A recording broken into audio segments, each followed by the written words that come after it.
El retrato ovalado.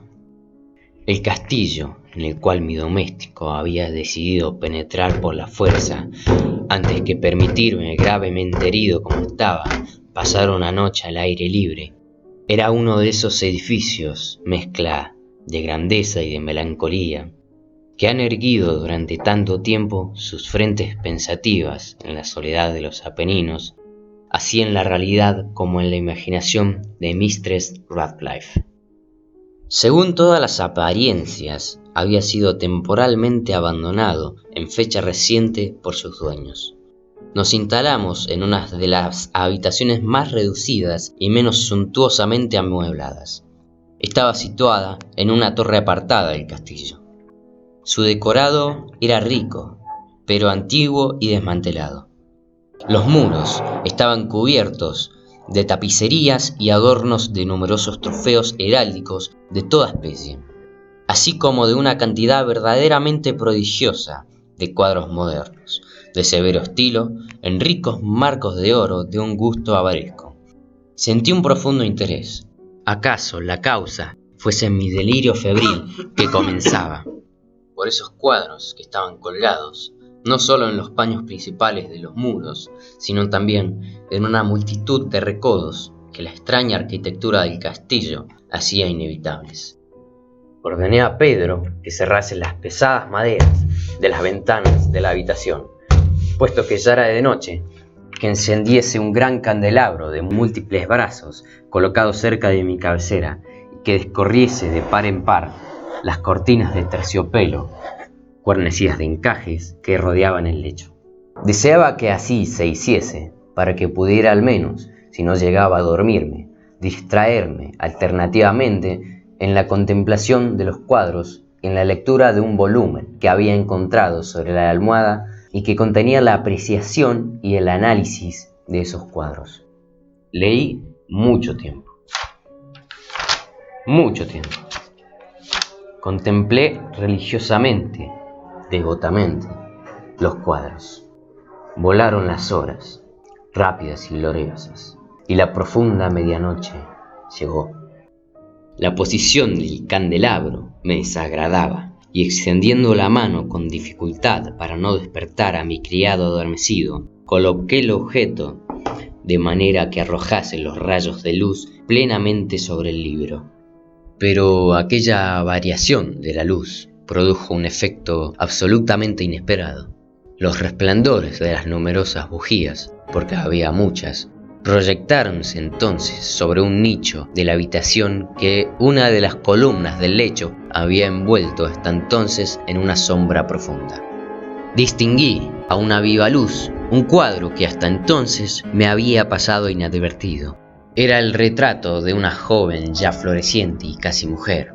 Dirigí al cuadro una ojeada rápida y cerré los ojos. ¿Por qué?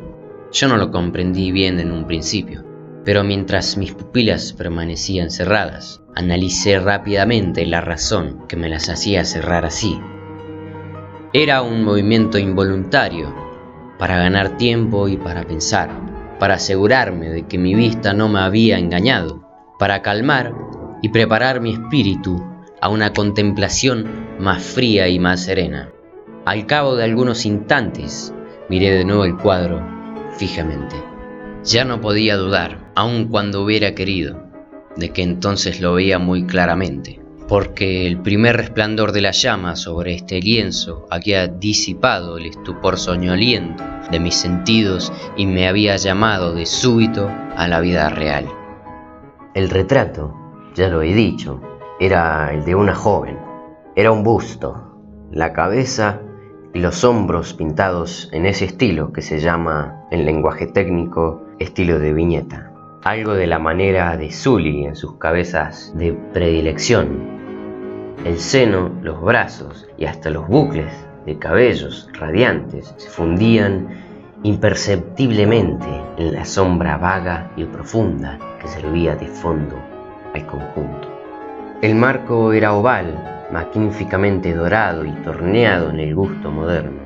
Como obra de arte no se podía encontrar nada más admirable que la pintura misma, pero pudo ser muy bien que no fuese ni la ejecución de la obra, ni la inmortal belleza de aquel semblante juvenil, lo que me impresionó tan súbita y enérgicamente. Aún menos debía yo creer que mi imaginación, saliendo de un semisueño, hubiese tomado aquella cabeza de mujer por la de una persona viva.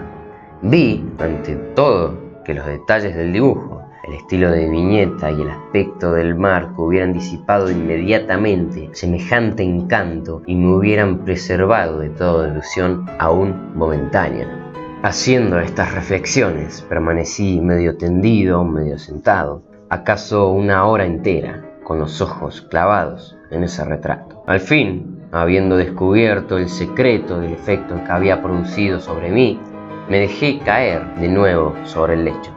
Había adivinado que el encanto de la pintura era una expresión vital, absolutamente adecuada a la vida misma, que primero me había hecho estremecer y finalmente me había confundido, subyugado, aterrorizado. Con un terror profundo y respetuoso coloqué de nuevo el candelabro en su posición primitiva. Habiendo ocultado así a mi vista la causa de mi profunda agitación, busqué ansiosamente el volumen que contenía el análisis de los cuadros y su historia. Busqué el número que designaba el retrato oval y leí el vago y singular relato que sigue. Era una joven de rara belleza y no menos amable que llena de jovialidad.